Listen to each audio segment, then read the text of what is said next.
My sister destroyed my relationship because she couldn't have her one true love, so I made her watch him fall for me instead. My younger sister, Mia, has been using the same excuse since she turned 21. She can't have her one true love, so she's entitled to destroy everyone else's. And I don't mean that in the cute, she's still hung up on her ex kind of way. I mean it like, if you're happy, she'll find a way to make you miserable, then blame it on her tragic love story, the one true love. Some guy named Ethan she met at a college party 4 years ago. They hooked up once, he never called, and somehow that became her origin story for being a piece of shit. It started with her best friend since kindergarten, Jess. One weekend, Mia stayed over at Jess's place, and by Monday, Jess's boyfriend was sending Mia good morning texts. When Jess found them together in her own bed, Mia actually said, "You don't understand what it's like to lose your soulmate." Jess never spoke to her again. Then came our cousin's engagement party. Mia showed up in a dress that cost more than my rent, got wine drunk and cornered the groom in the bathroom. His exact words later, she kept saying I reminded her of someone special. Thank God he pushed her off and told his fiancé immediately. But Mia? She cried to our parents about how seeing happy couples triggered her trauma. Mom bought her a spa weekend to help her heal. By the time I met Ryan, I knew the drill. I kept him away from family dinners, deleted Mia from my social media, and told him my sister was going through something and needed space. For 2 years, it worked. We got engaged last spring. Small ceremony planned, nothing fancy, just us and close friends. I made one mistake, though. I mentioned it at Mom's birthday dinner. Mia's eyes lit up like Christmas came early. "I'm so happy for you," she said while hugging me. "When do I get to meet him?" A week later, Ryan showed me his phone laughing. "Your sister found me on Instagram with some fake account. Look at these messages." We read them together, mocking her desperation, and then he promised to block her. Well, 3 weeks before my wedding, I had the flu. Bad. Ryan was supposed to be at his brother's golf tournament for the day, but my friend lived near Mia's apartment complex and texted me to come over since I was already at my sister's. What? She said she'd seen Ryan's Tesla in the visitor spot. My chest went cold. I drove over, fever and all, and used the spare key Mia had given me for emergencies. I found them on her couch, her head in his lap, his hand in her hair, both half-dressed. She looked up at me with those fake tears already forming. "I'm so sorry," she whispered. "He just reminds me so much of Ethan," and I stormed out. He didn't even try to save what we had. That's when I decided she'd learn what losing really feels like. See, Ethan wasn't some mystery man who just vanished. We'd actually been following each other on Instagram for 3 years. We had mutual friends from college, the occasional like on each other's posts, but never really talked. He lived 3 hours away, worked as a physical therapist, and posted videos of his golden retriever. So I split into his DMs with a simple message. "Hey, this is weird, but my sister had a thing for you in college and just ruined my wedding. Want to help me ruin her life?" He responded in 12 minutes. "Mia, the girl who showed up at my mom's house? I'm in." Turns out she'd driven to his hometown, introduced herself to Ethan's mother as if she were an old acquaintance, telling a distorted story about how he was the love of her life, how they had been separated by circumstances. His poor mother believed it. She invited Mia for tea, they took selfies together, and she even posted saying, "Reuniting with my dear future mother-in-law." Ethan sent me everything, screenshots, videos, and even an audio of his mother saying, "She seemed so sincere, dear. I'm sorry if I caused any problems." That's when I knew. Mia wasn't going to stop. She didn't know how to love, only how to possess. And what she couldn't have, she destroyed. But this time, she didn't count on 2 things. That I was no longer that sister who let things slide, and that Ethan was willing to play the game. We planned every step. He would come visit me on the weekend of the family lunch. I hadn't spoken to Mia since I caught her with Ryan, but I knew she'd be there, because it was my father's birthday and no one ever missed the perfect family event. And me? I would show up with Ethan, holding hands, laughing, acting exactly how she dreamed of acting with him. On Friday, I picked up Ethan at the bus station. He was even more handsome in person. Charismatic, funny, gentle. The kind of man who shines effortlessly. The kind of man Mia couldn't manipulate. And he knew it. In the car, we rehearsed our lines, coordinated our gestures. And on Saturday, at 1 p.m., we parked in front of my parents' house. I walked in wearing a new dress, high heels, and a smile on my face. Ethan held my hand as if we'd been a couple in love for years. Mia was in the living room, laughing with my uncle when she saw us. Her laughter died in her throat. "Everyone," I announced, as if it were the most natural thing in the world. "This is Ethan." The name hit her like lightning. She went white, then red, then forced herself to smile as if it were funny. "Ethan," she said, forcing an awkward laugh. "Wow, what a coincidence." He smiled politely. "Hi, Mia, good to see you again." That destroyed any control she still pretended to have. She stammered something, but I was already sitting down with him beside me, taking photos, posting stories. My every move was a blade to her vanity.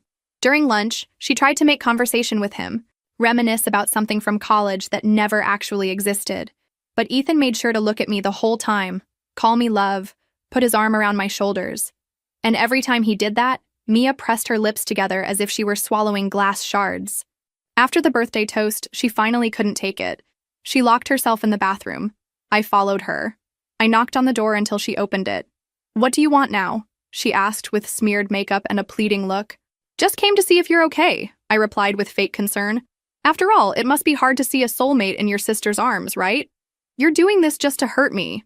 And you destroyed my engagement just because you couldn't stand to see me happy. So no, Mia. This here is just justice. He was mine," she screamed, punching the wall. "I saw him first.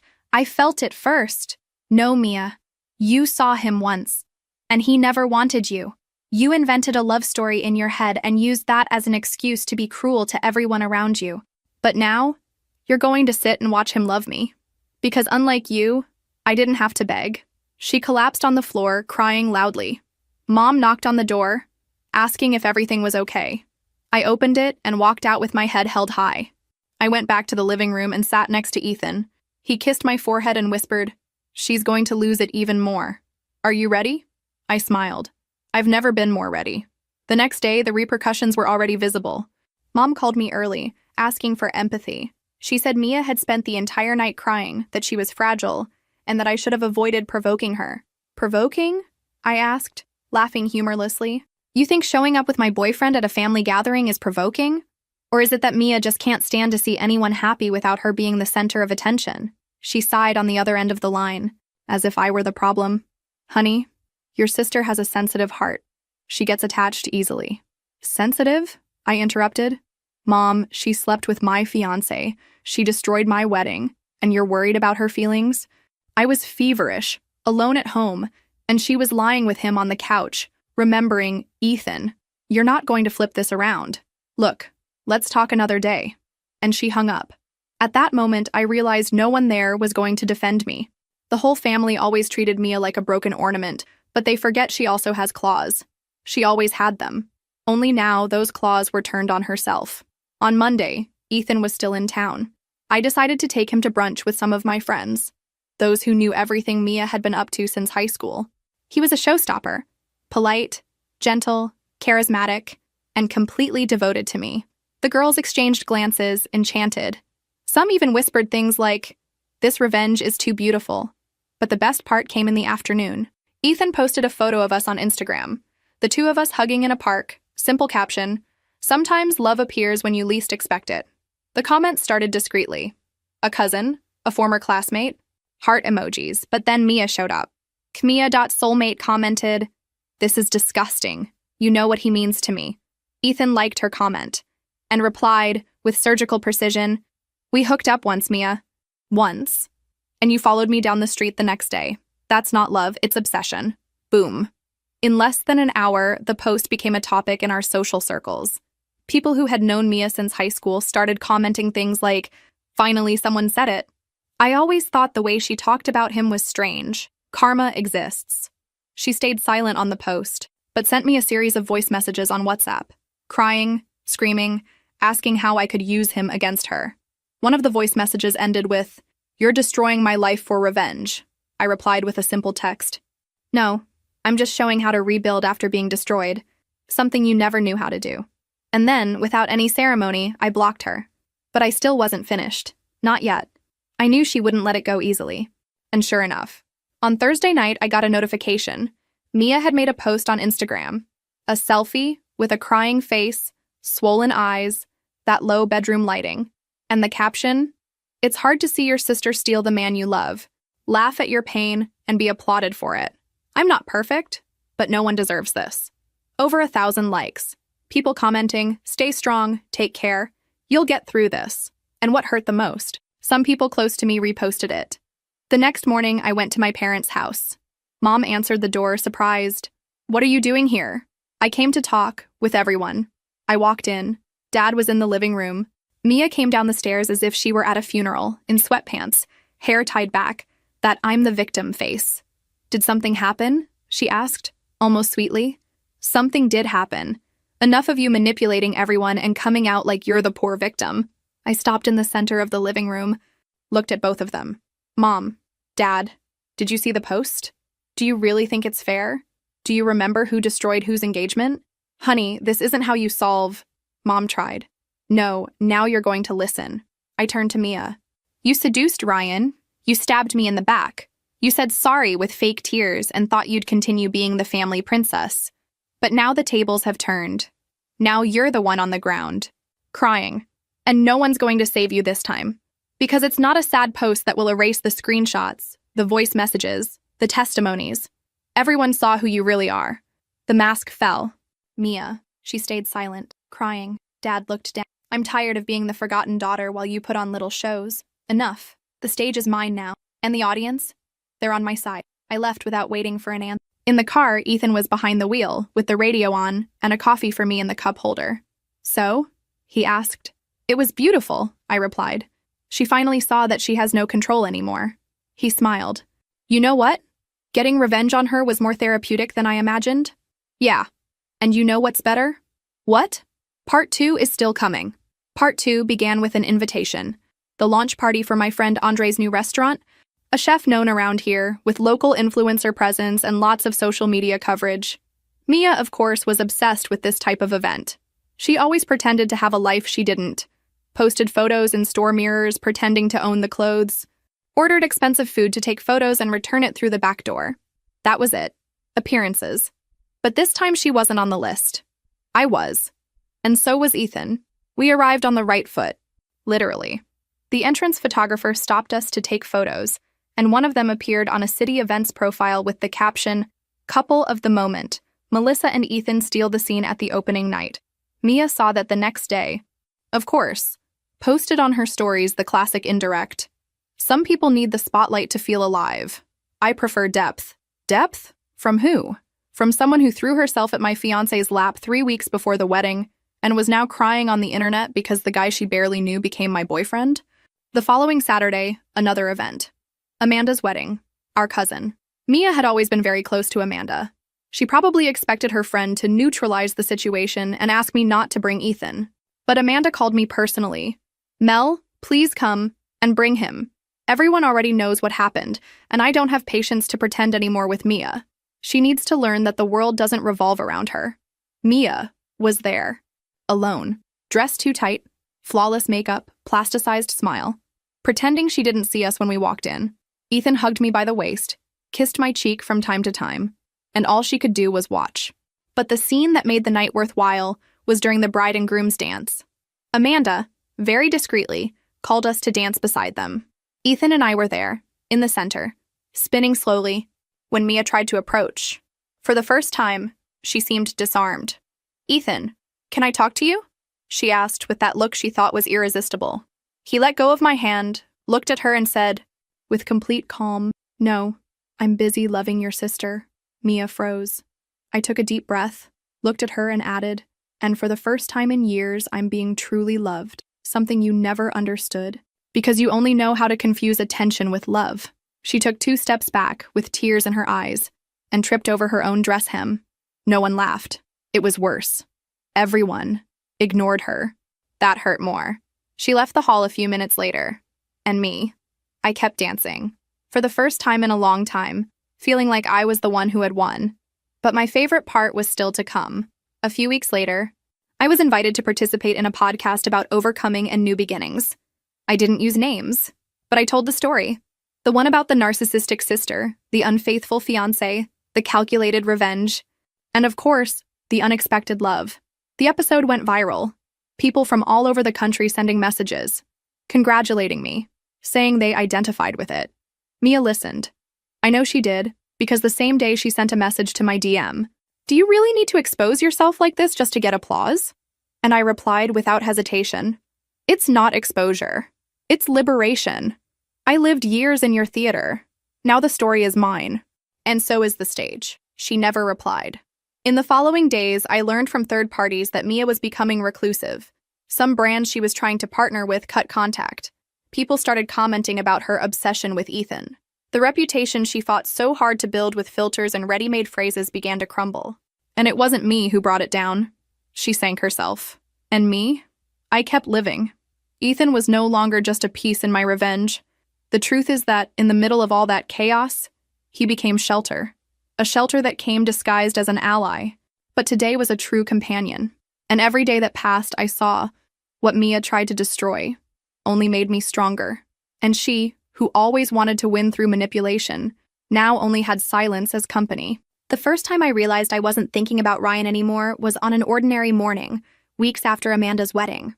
We were in my apartment, the sun was gently shining through the window, and Ethan was in the kitchen, shirtless, making pancakes, the way he had been doing since the first week he spent with me. And while he hummed softly a song from the 2000s, doing ridiculous little dances that made me laugh, I realized Ryan was nothing more than a weak shadow in a dusty corner of my memory. It wasn't just revenge, not anymore. It was the way Ethan held my hand even when he didn't need to. It was how he listened to my childhood stories with a sincere smile, even though he already knew them all. It was how he looked at me while I read a book on the couch, as if he didn't need anything else in the world. I didn't expect this. When I called him in that impulsive message to help destroy my sister's fantasy, I thought it would be temporary, that he would pretend for a while until Mia gave up, until I felt avenged, and then life would return to normal. But it didn't return. Ethan became routine, presence, security. He met my friends, integrated into my work circle, started leaving toothbrushes and t-shirts at my house. When my car broke down, he was the first to show up with coffee and a tow truck. When I had an anxiety attack before an important presentation, he sat with me on the kitchen floor and stayed silent, just holding my hand, until I could breathe again. And Ryan? Not even a thought. Not one comparison. Nothing. He, who was once the center of my world, was now irrelevant. Because now I had someone who was present even on ordinary days. Ryan was made of future promises. Ethan, of present actions. One night, we went to dinner at a new restaurant that opened in town. Nothing fancy, just a nice atmosphere and good food. When we sat down, Ethan held my hand across the table and said, with that light tone I already knew well, "You know what's funny? We started this to fool your sister, but I never pretended anything." I was silent for a few seconds, my heart racing. "I'm not pretending anymore either," I replied, with an almost embarrassed smile. He laughed and raised his wine glass. "To the best revenge, then?" "No," I corrected. "To what comes after them." We toasted. And for the first time in a long time, I was at peace. Without resentment, without ghosts, without wanting someone to notice or validate me. I was there for myself, and so was he. A few days later, walking through downtown, I saw Ryan, alone, walking with his head down, as if the world was too heavy. It was automatic. I looked away. Not from pain, but because it simply didn't matter anymore. He saw me, hesitated, almost came to talk. But when he noticed Ethan approaching and intertwining his fingers with mine, he backed away. Maybe he finally understood that there was no more space for him, that the place he wasted with lies and omissions was now occupied by someone who, without promising anything, gave me everything. That night I hugged Ethan tighter and whispered without thinking much, "Thank you for showing up." He looked at me with that calm smile that said everything, even in silence. And I knew. Revenge gave me justice. But it was the after that gave me love. Months passed, and what began as a sharp response to my sister's poison became the sweetest part of my life. Ethan was no longer a plan, a move, a well-orchestrated provocation. He was my home, my partner in silences and laughter. We slept together almost every night, sometimes at my house, sometimes at his, where the golden retriever insisted on sleeping between us, like a guardian accomplice to this unlikely story. He officially asked me to be his girlfriend on a simple night, on the couch, while we ate pizza straight from the box and watched a silly documentary about marine life. "Do you think it's too early for this?" he asked, with the pizza box balanced on his lap and a smile at the corner of his mouth. "Or is it already too late?" "I think we've already been through worse phases than any couple together for 20 years, I replied, laughing. "It's just a title, but yes, I want to." And that's how it stayed. We didn't talk about Mia anymore. She disappeared from conversations, from social media, from messages.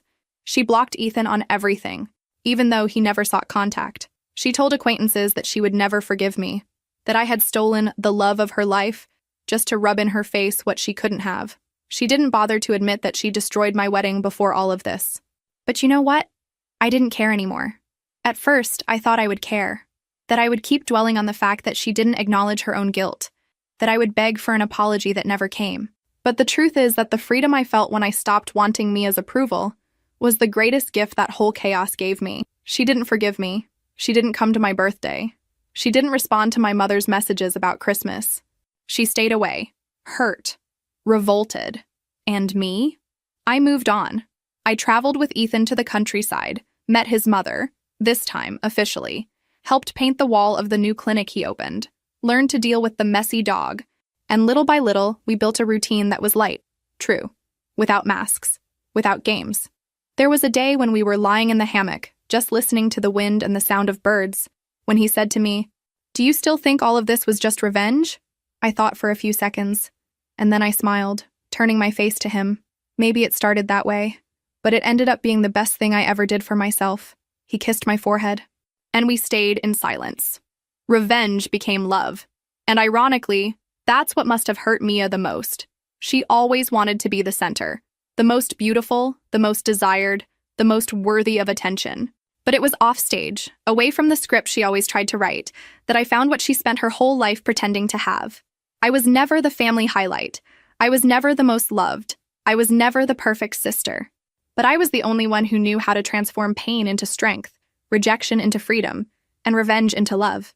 And that, no one will ever take away from me. 6 months later, when I thought all the storms had passed, I received an unexpected call. It was Ryan. I didn't answer the first time, or the second. On the third, Ethan was beside me and simply said, "Answer it. You need to close this cycle." "Hello," I replied, with the most neutral voice possible. "Melissa, it's me." His voice sounded tired, defeated. Can I talk to you? In person?" I thought about hanging up, but Ethan was right. There was something that needed to be said. We arranged to meet at a neutral cafe, far from any place that held our memories. When I arrived, he was already there.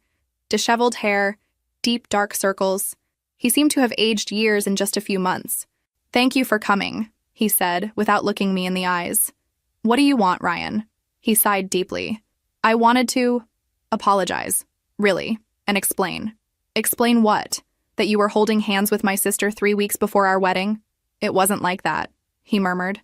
She came to me when you were sick, said she needed to talk about something important about you, that there were things from your past I needed to know before marrying you." I felt a knot in my stomach. Typical Mia. "And you believed her?" "She brought evidence, or at least things that seemed like evidence. Said you had destroyed some girl's life in high school, that you were vindictive, manipulative. She showed old conversations taken out of context." He finally looked at me. I got confused, scared. "And that's why you went to bed with her?" "No." He shook his head desperately.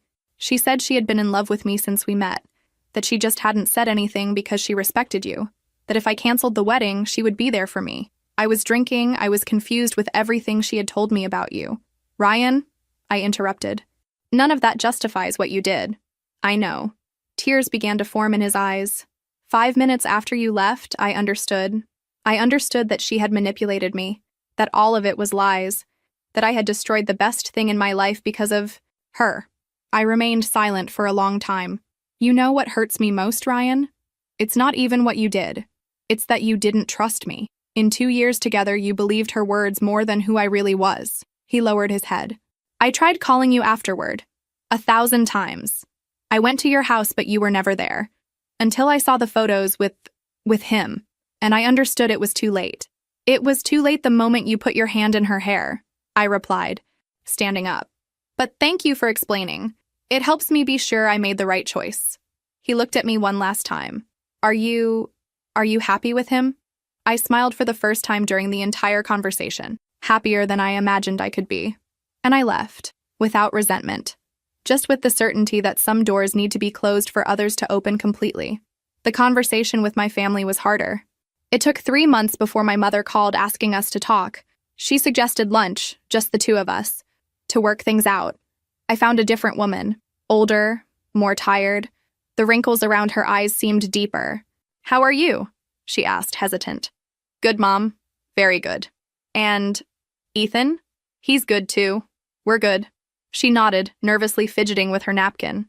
"I need to apologize to you," she finally said, "for all the years that I didn't see clearly." I felt my chest tighten. "Mom?" "No, let me talk." She looked me in the eyes for the first time. "I always knew Mia was difficult, but I thought if I gave her more attention, if I protected her more, she would change. And in the process, I neglected you. I left you to deal with the consequences of her problems alone." Tears began to stream down my face. "After you confronted us that day, I started putting the pieces together. The friends Mia lost, the boyfriends who disappeared, the stories that never added up. And I realized that you two told me very different versions of the same story, and I always chose to believe hers." "Why?" I asked, my voice choked. "Because she cried louder," my mother admitted, her voice breaking. "Because you always seemed stronger, more capable of taking care of yourself. And I confused strength with not needing support." We sat in silence for a few minutes. "And now?" I asked. "How is Mia?" "She moved to another state. She's in therapy. Said she needs to start over away from all this." My mother hesitated. "She asked me to tell you that she knows she was wrong, but that she can't apologize to you yet. And I can't forgive yet." I replied honestly. "Maybe someday, but not now." "I understand." She reached her hand across the table. Can I try to be a better mother? To you?"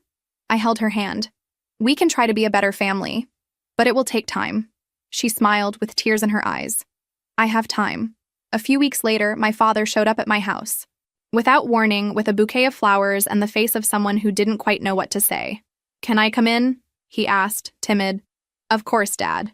Ethan was in the kitchen and greeted my father politely before stepping away, giving us space to talk. "I like him," my father said, straight to the point. "Seems like a good man." "He is.